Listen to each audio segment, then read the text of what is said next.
अस्सलाम वालेकुम। Hey guys, hello.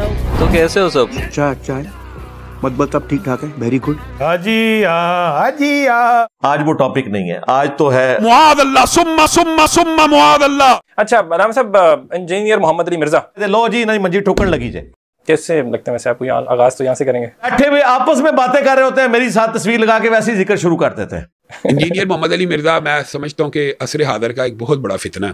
कहते हैं जी इतना बड़ा फितना इंसानी तारीख में नहीं आया। बिल्कुल ठीक है, ये अरबी वाला फितना है, आजमाइश। तो आप अहले school of thought, Deobandi school of thought, Barelvi school of thought के जय्यद उलमा से उसके बारे में राय ले लें। ये जो देवबंदी मुसलमान है, ये जितने भी गुट में, ये मुसलमान नहीं है। देवबंदी, वहाबी, राफजी, खारजी, बहाई, कादियानी, नदवी, मौदूदी, चकरालवी, नेचरी, ये सब मुसलमानों के नाम पर पलते हैं, खाते पीते हैं, लेकिन इनका इस्लाम से कोई ताल्लुक नहीं है। वहाबी और अबू जहल भाई भाई है, देवबंदी और अबू लहब भाई भाई है। वहाबी के हाथ का ज़िबा हुआ बिल्कुल सूअर की तरह हराम है।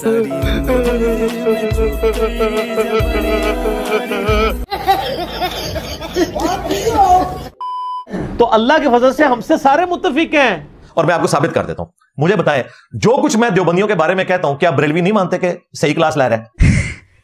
और जो कुछ मैं बरेलवियों के बारे में कहता हूं, क्या देवबंदी नहीं मानते कि बिल्कुल ठीक कह रहा है?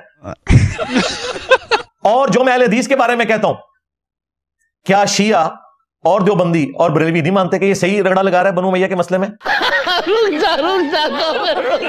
उस तरफ वापस आए। कोई बंदा मुकद्दसात अहले सुन्नत का इस बंदे के शर से महफूज नहीं रहा। तो तुम कहां से आ गए जिन्हें नमाज नहीं आती और तुम ये फतवे दो कि कौन गुस्ताखे रसूल है और कौन गुस्ताखे रसूल नहीं है? मामू पार्टी साहबा कराम से लेकर अल्लाह रसूल पर हमला आवर है, अल्लाह रसूल पे हमला आवर है। हमला आवर तुम लोग हुए हो जो चंदे खा रहे हो, नाम बेच बेच के खा रहे हो। जो बंदा इमाम अबू हनीफा को के भोंकता है, रसूलुल्लाह के माँ बाप को जो काफिर कहे, बरेलवियों के नजदीक तो वो खुद काफिर है। तो मुझे फिर ये कहना चाहिए कि कुफर बोल के ये कहना चाहिए मुझे? मैंने हल्का जुमला बोला है, बरेलवियों को तो ये कीदा बताया गया ना, हम तो बरेलवियों की डॉक्ट्रिन में बात कर रहे हैं। उसके बारे में मेरा और आपका, मैं अहले हदीस हूं। अहले हदीस कौन है भाई? बोलो। गुस्ताख। अहले हदीस होने के बावजूद ये समझता हूं इमाम अबू हनीफा के बारे में इसने जो ये लफ्ज बोला कि वो भोंक के गया, ये काबिल मुजम्मत और मुरम्मत नहीं है। नहीं, नबी इस्लाम के माँ बाप को काफिर कहने वाला, उसका ये जुमला बकवास नहीं है। तो आप बता दे क्या है, ताकि आपके बारे में भी वीडियो कैमरे में फैसला हो जाए और आपका एड्रेस भी लोगों को बता देते हैं। क्या इदारों को, आइन को और कानून को हरकत में नहीं आना चाहिए? पाकिस्तान के अंदर सबसे ज्यादा बरेलवी और देवबंदी पाए जाते हैं जो दोनों फिका हनफी से ताल्लुक रखते हैं, और उनके इमाम की सरेआम तौहीन कर रहा है, तो कानून हरकत में क्यों नहीं आया? चल ਅਸੀਂ ਕੀਤੀ ਏ ਉਹ ਜਾਣਨ, ਉਹਨਾਂ ਦਾ ਹੱਕ ਏ ਉਹ ਜਾਣਨ, ਅਸੀਂ ਗੱਲ ਕੀਤੀ, ਉਹ ਸਾਡੇ ਨਾਲ ਬੈ ਗੱਲ ਕਰ ਲੈਣਗੇ। ਤੈਨੂੰ ਵਿੱਚ ਕਿਸ ਨੇ ਚਮਚਾ ਬਣਾਇਆ ਕੜਛਿਆ?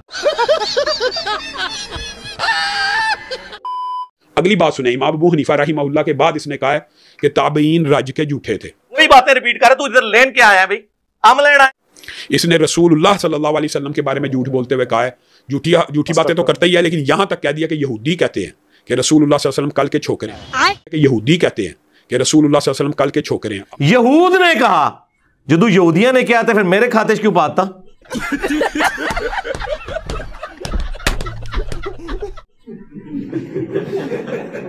कितने जाहिल हैं ये। आप मुझे बताएं किस यहूदी ने, किस किताब में 100 दुश्मनी होगी यहूदियों की, लेकिन ये जुमला नहीं कहा। ए देखो यहूदी एजेंट यहूदियां ने दफा कर रहे थे। ओए यहूदी एजेंटो, काफिर कहते थे ये मजनून है, नाऊज़ु बिल्लाह, ये शायर है, ये दीवाना है, इसे परेशान ख्वाब आते हैं, इसने एक अजमी गुलाम रखा हुआ है जो इसे पढ़ाता है। और सबसे बढ़कर हमारी मां सैयदा आयशा सलामुल्लाहि अलैहा के ऊपर तोहमत लगा दी। ये सारे इल्जामात अगर मैं कुरान से बयान करूं तो आप ये कहेंगे कि मैं नबी इस्लाम की तौहीन कर रहा हूं। शर्म नहीं आती? और ये जुमला मिसाल दे रहा हूं बताने का अवाम को मकसद क्या है, ये क्या चाहता है? फिर आपको पता है जब भी हम कोई दीनी बात करें, अल्लाह ताला की गैबी मदद हमारे साथ आती है। वो ऐसे आई कि अचानक वाबियों का सबसे बड़ा मौलवी जो तमाम रमजान नशरियात में तमाम चैनल्स पे बैठता है, दुनिया में आने वाले हर पैगंबर के साथ उसकी कौम ने जो पहला एतराज किया बुनियादी वो यही था कि हमारे बाप दादा पागल थे, उन्होंने क्या दाढ़ियां धूप में सफेद की थी? क्या उनको कुछ पता नहीं था? ये कल का छोकरा आकर हमें ये समझाने लगा है दीन, ये कल का छोकरा आकर हमें ये समझाने लगा है दीन, ये कल का छोकरा आकर हमें ये समझाने लगा है दीन। हाय हाय, 1,24,000 अंबिया उन्होंने छोकरा क्या? जो बंदा इमाम हसन को केश आई, कोई शियों के इमाम नहीं, हमारे अहले सुन्नत के इमाम नहीं है। इमाम हसन हमारे भी इमाम है। मुझसे पहले तो ये सब लोग बनु उमैया के बंदर बने हुए थे, अहले बैत के दुश्मन थे, यजीद को रहमतुल्लाह अलैह कहते थे।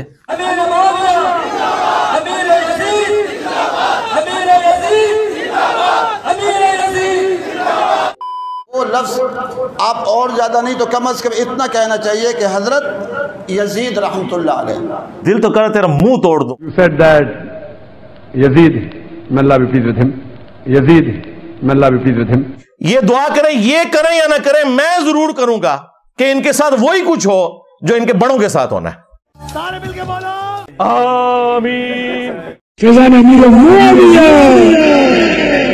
क्या बोलूं मैं इस पे, क्या बोलूं क्या अब मैं इस पे। कॉन्टेक्स्ट उनका यही था। इधर भाई तो असल मसला दसने की है ए वह कहानी। जाए ये बात किसी भी बंदे से मनवा के बताया जो मुझे सुनता है कि क्या मैंने मौला हसन अलैहिस्सलाम की कभी गुस्ताखी की है। नाउज़ बिल्लाह मिन ज़ालिक। ये आउट ऑफ कॉन्टेक्स्ट चीजें काटते हैं। वो इस तरह नहीं था। वो लाइव सेशन में एक नासबी ने, जो अहले बैत का दुश्मन था, उसके रेफरेंस से एक बंदे ने मुझसे सवाल किया कि नासबी जो है वो हजरत हसन इब्न अली अलैहिस्सलाम की जो सुलह है अमीर शाम के साथ, मुआविया इब्न अबी सुफियान रज़ियल्लाहु तआला अन्हु के साथ, उसके पीछे बनु उमैया के करतूतों को छुपाते हैं कि भाई हसन भी इसमें शामिल है, क्योंकि उन्होंने क्यों खिलाफत उनके हवाले की। अब इसको जब मैं रिबटल कर रहा हूं तो मैं हसन के दिफा में बोल रहा हूं, ना कि अमीर शाम के दिफा में। तो उन्होंने उसमें यह प्रेजेंट किया कि मौला अली जो है ये लड़ाकू थे, नाउज़ बिल्लाह, हुसैन भी लड़ाकू थे, नाउज़ बिल्लाह, हसन बड़ा सुलह पसंद था, इसीलिए उसने अमीर शाम से सुलह की। तो मैंने फिर इसको रिबटल किया था कि जालिमों, इमाम हसन अलैहिस्सलाम किस तरह अपने बाप से बगावत कर सकते थे? ये तो मैं हसन का मुकदमा लड़ रहा था और मैंने बताया कि सुलह हसन मजबूरन हसन इब्न अली ने की है, शौक से नहीं की। ठीक है, क्योंकि तुम लोग तो कहते हो हदीस हरफ आखिर है, तुम तो इमाम हसन को मानते ही नहीं हो, तो तुम हदीस में क्यों नहीं चलते? तक़्तुलुहुल फ़िअतुल बाग़िया यदऊहुम इलल्लाह व यदऊनहु इलन नार। उल्टा तुम जाके सुलह हसन के पीछे छुप रहे हो। तो मैं तुम्हारी डॉक्टर पे बता रहा हूं कि रसूलुल्लाह की जब हदीस आ गई है तो रसूलुल्लाह के मुकाबले में तो हसन शाही कोई नहीं। ये मैंने बात की थी। अब इन्होंने कहा, हालांकि जुमला भी जो इन्होंने काटा वो भी परफेक्ट है। मैंने कहा था कि करोड़ों हसन भी हो, रसूलुल्लाह के मुकाबले पे कोई शाही नहीं। मैंने अपने साथ तो कंपेयर नहीं किया। ये एब्सोल्यूट जुमला भी लिया जाए तो क्या गुस्ताखी है? अपनी अकल भी इस्तेमाल करते हो कि नहीं? ये जुमले आप में से ले लेना अगर आपके पास ना हो, शायद आपने रिसर्च ना की हो। चलो चलो चलो कि मेरे स्टूडेंट्स के ऊपर जो मुसीबतें और आजमाइशें आई हैं वो सहाबा इकराम पे भी नहीं आई। अभी बदत है भाई, अभी बदत है। क्या कभी ऐसा हुआ कि हजरत अम्मार इब्न यासिर ने ऊंची आमीन की हो और हजरत उमर ने उसे मस्जिद से बाहर निकाल दिया हो? ये आजमाइश कभी साहबा पे आई है कि एक साहबी ने दूसरे साहबी को मस्जिद से निकाला हो सिर्फ रफल ईदैन करने पे? टाइम क़यामत तक जाए लेके आओ जवाब। तो बाज़ एतबार से बात की थी और मैंने पूरा इसको एक्सप्लेन किया। पिछले दिनों मेरी एक वीडियो रिकॉर्ड हुई थी मेरे स्टूडेंट्स के वालिदैन, उसमें मैंने बताया कि यार ये कैसे वालिदैन है?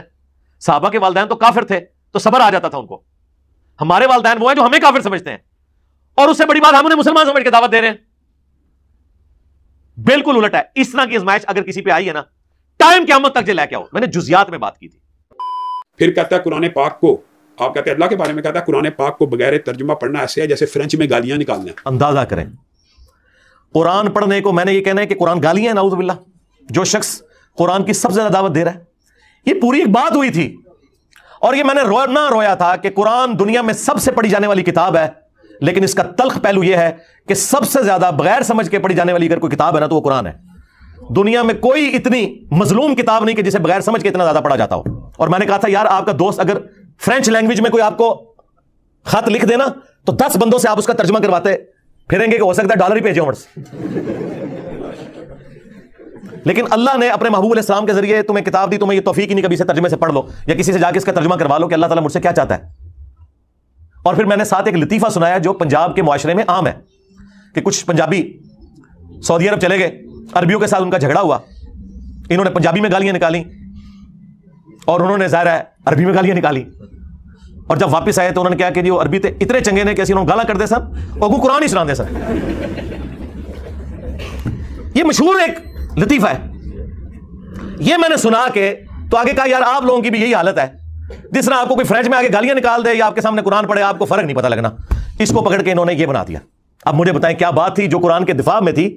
जो बंदा कुरान की तरगीब दिला रहा है उसी के खिलाफ बोल पड़े। ये जालिमो, अल्लाह को जान देनी है, तुम लोग तो वाकई यहूदी एजेंट निकले हो। और ये जो 28-12 की हदीस है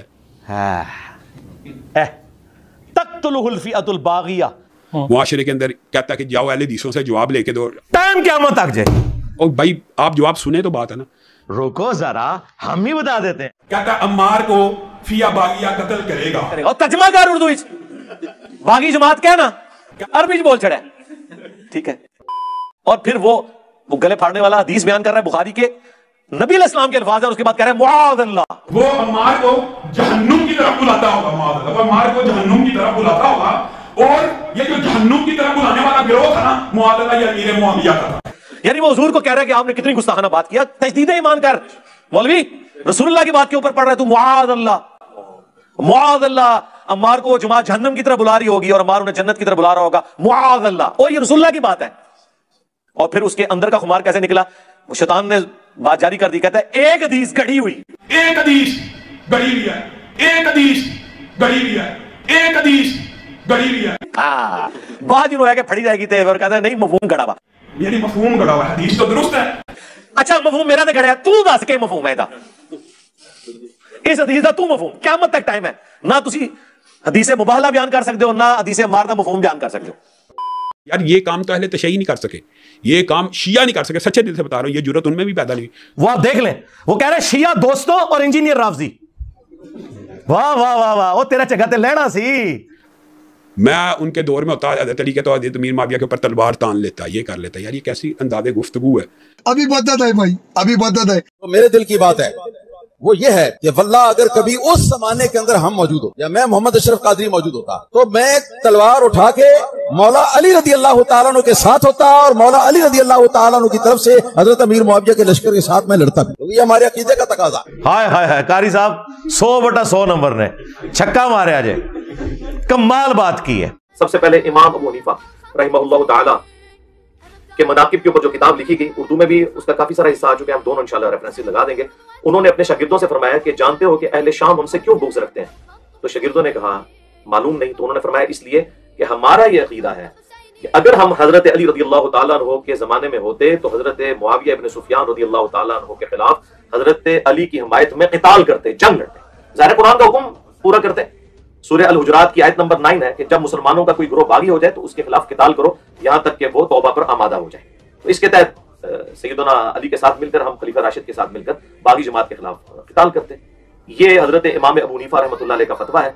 अब मुझे इनके ऊपर भी गुस्ताखी का कोई फतवा चाहिए। नासबियों का नजरिया क्या है कि जी दोनों मुज्तहिद थे, हैं जी, अब हमें ये फैसला करने का हक नहीं पहुंचता कि हम कहें कि किसका इज्तिहाद सही था और किसका इज्तिहाद गलत। बूहे में नासबियत है, इससे नासबियत की बू आती है। हाँ भाई, कैसी लगी आगे स्वाद? मैं आपको एक बात बताऊं, आपने ये बात किया तो आपकी पॉडकास्ट में भी ये बात कह देते हैं। अबू यहया नूरपुरी साहब मेरे भाई हैं छोटे, ठीक है जी। उन्होंने कहा कि मैं 10 लाख रुपया इनाम देता हूं मेरे सामने कुरान पाक को ऊपर से देख के एक सफा पढ़ दे, क्यों नहीं लेता? मुआज़ अल्लाह। अच्छा उन्होंने ये भी नहीं पता ए मुआज़ अल्लाह नहीं होता, मुआज़ अल्लाह होता है। मुआज़ अल्लाह सुम्मा सुम्मा सुम्मा मुआज़ अल्लाह। तनु मैं चैलेंज दिता है कि अपने साजिद मीर साहब को लूं, वाबियो देवबंदियो तुसी मुफ्ती तकी उस्मानी को लूं, बरेलवियो मुफ्ती मुनीबुर रहमान से। तुम लोग कुरान की सबसे मुश्किल कोई सूरत ढूंढो, उसकी किरात करवाओ। अगला सूरज तुलू नहीं होगा, मैं उसकी प्रोनाउंसिएशन अरबी स्टाइल में करूंगा, फिर पब्लिक फैसला करेगी। ओए तुहाडे मौलवी ते हे बेते पढ़ते जे, हाँ उन्हें को हा आइन सा जाल वा बाद ए उन्होंने कदे ख्वाब भी नहीं कढ़िया होया। और देख ले टाइम क़यामत तक है, लेके आओ। गजब बेइज्जती है। आपको मैं एक बात कहता हूं, 20 लाख रुपया इनाम है, ये हमारे किसी बंदे के सामने सिर्फ बैठ जाए। मैं तुम्हें अपनी हलाल की कमाई से 20 लाख रुपया दूंगा। लाओ अपने बड़े को मेरे सामने बिठाओ, साजिद मीर को बिठा दो, तकी उस्मानी साहब को बिठा दो, मुफ्ती मुनीब साहब को बिठा दो, और ये भी तुम्हारी ख्वाहिश के ऊपर, और टाइम क़यामत तक है। और ये हलाल का 20 लाख रुपया चंदों का कमाया हुआ नहीं है, ये मेरी खून पसीने की कमाई में से। और ये 20 लाख रुपया दे के अगर तुम लोगों का फिरका खत्म होता है तो मुझे कोई आर नहीं इसमें, लेकिन लाओ बड़े को बिठाओ सामने। इसी के साथ आज की मजदूरी यहीं खत्म करते हैं। अगर तुम्हें वीडियो पसंद आई तो लाइक मारो यार। ये सब ने सब्सक्राइब करना है। नहीं सोचिए मत, सब्सक्राइब कीजिए। और फिरकों की दुकानें बंद। The damage done.